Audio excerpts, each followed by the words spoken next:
Bom dia. Hoje são 12 de março de 2016, sábado, Brasília, Distrito Federal. Vamos aqui a mais um vídeo mostrando diferenças entre corruptos e ladrão comum. Vamos aqui a mais uma diferença. Vamos ver aqui ladrão comum, corruptos e a opinião pública. Como o povo brasileiro vê o ladrão comum e o corrupto. A diferença é grande. Vamos lá. O ladrão comum, aquele que entra na casa de uma pessoa pobre e leva um televisor CCE, comprado nas Casas Bahia, para pagar em 20 meses. Qual é a reação da opinião pública diante desse ladrão? É de repugnância, é de reprovação, não é mesmo?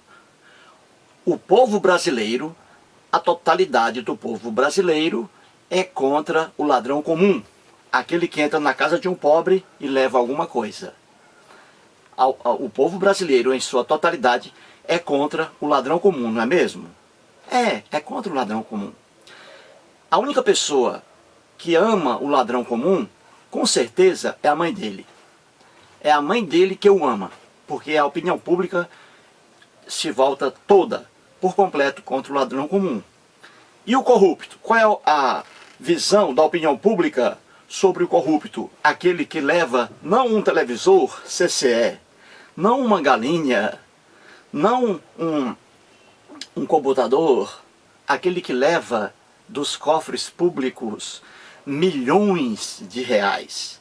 Qual é a opinião pública em relação a esses ladrões granfinos? Ora, depende da situação. Se esse corrupto é um político, aí a opinião pública não vai totalmente ser contra esse ladrão. E veja que ele roubou, ele tomou posse de milhões e milhões de reais.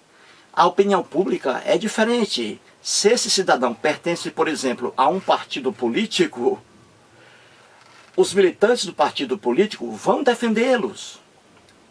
Vão defendê-los, seja qual for o partido, vão defendê-los. Então você vê a diferença. A opinião pública em relação ao ladrão comum é de repugnância.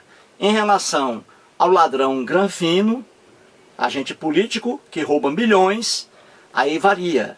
Depende. Se é do meu partido, ele é inocente, vou defendê-lo. Se é do partido adversário, vou atacá-lo. E assim por diante. Muito obrigado.